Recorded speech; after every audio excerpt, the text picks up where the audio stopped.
Congresswoman Veronica Escobar presses DHS Secretary Kristi Noem on an ICE raid that left a U.S. citizen family traumatized. Madam Secretary, I have a question related to something more close to home for me in the community in El Paso with DHS employees. For decades, CBP employees who work at our land ports of entry have been contractually allowed by CBP to have an off-site location for their union.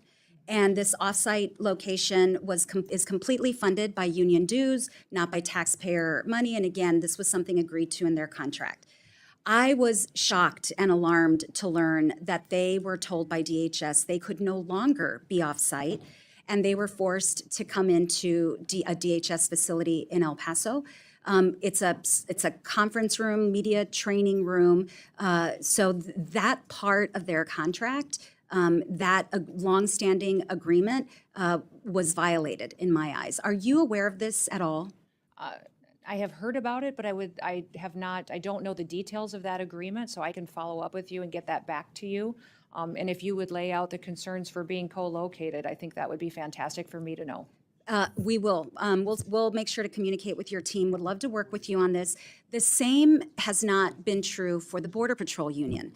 So there's disparate treatment, and additionally, just to very quickly lay out why it's important for union members to be able to speak to their union leaders in private, and being located in a small conference room, media training room, offers no privacy. There are other issues, but I look forward to working with you on that. I do know that, the difference in the two unions is important, and I'll look into how those were interpreted. And I also know that the one union is located under the Treasury Union as well, and that defines some requirements and for how it's regulated and set out going forward. So I'll see if that is the determining factor on why there was a difference in how the locations were determined. And I would ask, Madam Secretary, that you please allow the El Paso Union to continue to be housed off-site. It is their preference, doesn't impact the budget or appropriations. They pay for it.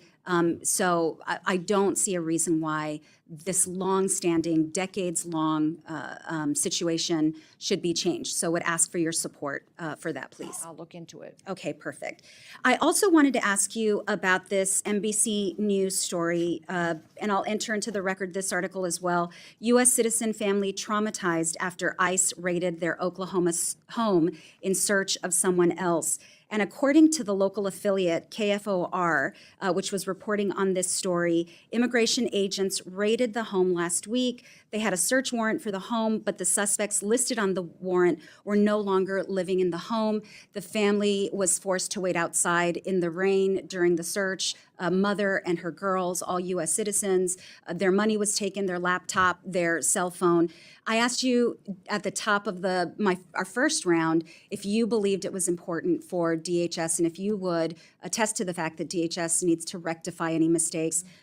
If this were a mistake, will you ensure that this family, this U.S. citizen family, gets its property back in a timely manner? Well, in that particular situation, the warrant for that situation was on the house and the facility, not on the individuals that were there. And so that house was being used for human smuggling. And so those operations were conducted against the facility. And even in that situation, there was some individuals there with the same last names and some of the similarities. But if it were a mistake, Madam Secretary, we believe everything was done appropriately, and we'll continue to make sure that it is done and handled appropriately. All right. Well, appreciate you looking into it. That not my constituents, but you had mentioned in your testimony, and you've said previously, that the focus of your agency is to go after the worst of the worst, people who are here illegally. But we have seen reporting and spoken to individuals, we meaning Congress, that in fact, there have been abuses on that front. People with legal protections have been deported. I laid out in the first round U.S. citizen children. I don't know, and I asked, and you said you'd get back to me about whether parents actually filled out the ICE forms that are normally used for those processes. U.S. citizen families with nothing to do with human trafficking, and now DHS employees as well, in my view, have been subjected to an abuse of power. And we all swore an oath to the Constitution This is a democratic republic. Rule of law is important. Due process is important. And ultimately, that will be my North Star, not just in this hearing, but throughout everything that I work on as a member of Congress.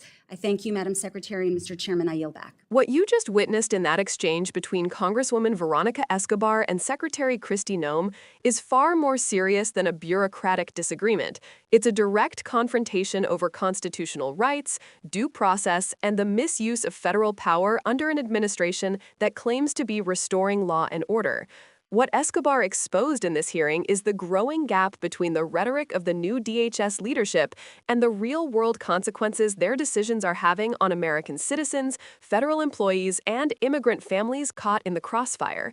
Notice how Escobar begins with something deceptively simple: the rights of DHS and CBP employees to meet with their union off-site, a long-standing, decades-old agreement that respected workers' privacy and autonomy. This isn't some random office preference. It's about workers having a safe, private space to speak freely, especially in agencies where morale, stress, and political pressure have been running high for years. Forcing union members into a DHS-controlled room with no privacy isn't just disrespectful. It sends a message that the agency wants to monitor or limit what employees say among themselves. Escobar is highlighting a pattern. One union is being treated differently from another, and that difference conveniently aligns with political leanings and the administration's preferences.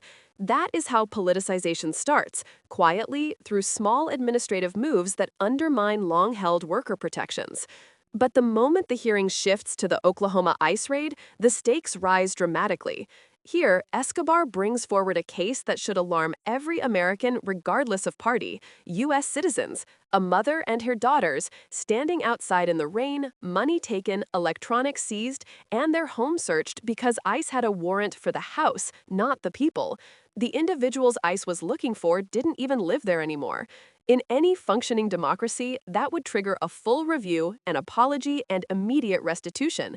Instead, Secretary Noem offers a justification that attempts to frame the entire raid as clean and appropriate, because the house had allegedly been used previously for smuggling. But the key issue is this: even if a warrant is valid, the government still carries an obligation to act with precision, professionalism, and respect for innocent people caught in the sweep. When children, American citizens, are treated as collateral damage, something has gone wrong. Escobar isn't simply asking for reassurance. She's asking whether DHS is willing to admit when the system fails and to correct those failures quickly. And that's where Noem's answers fall apart. Instead of acknowledging harm, she insists everything was done appropriately, even though the facts clearly show a family with no connection to criminal activity lost property, safety, and dignity in their own home. It's a subtle but dangerous shift. When leaders rationalize rather than correct mistakes, accountability disappears, and without accountability, abuses multiply. What Escobar emphasizes, and what the administration continues to sidestep, is the crucial difference between going after actual criminals and casting such a wide net that citizens and legal residents are swept up in operations meant to target the worst of the worst. Escobar lists example after example of people wrongfully detained, wrongfully questioned, even wrongfully deported under the same framework of enforcement first, everything else second. She asks the secretary a simple question: if DHS makes a mistake, will you fix it? And the secretary's response is vague at best, evasive at worst. By the end of the exchange, Escobar lays out the real issue. Rule of law only matters when it applies to everyone: citizens, immigrants, workers, and yes, federal agencies themselves. When the government fails to follow its own rules, democracy weakens. When due process is optional, freedom becomes conditional. Escobar is reminding us that American values aren't theoretical. They show up in how we treat the people with the least power when the federal government comes knocking on their door. This wasn't just a hearing. It was a warning about how quickly an administration can start bending rules, ignoring rights, and normalizing intrusive government behavior if no one pushes back. Escobar pushed back, forcefully, intelligently, and with the clarity that comes from understanding exactly what is at stake. If there's one takeaway for viewers, it's this: Oversight matters because without it, no one is safe from bureaucratic overreach. And when the people in charge start believing they can do no wrong, that's exactly when the public has to pay attention the most. If you want more breakdowns like this, where we cut through the noise and show you what these hearings really reveal about power, policy, and democracy, make sure to subscribe, share this video.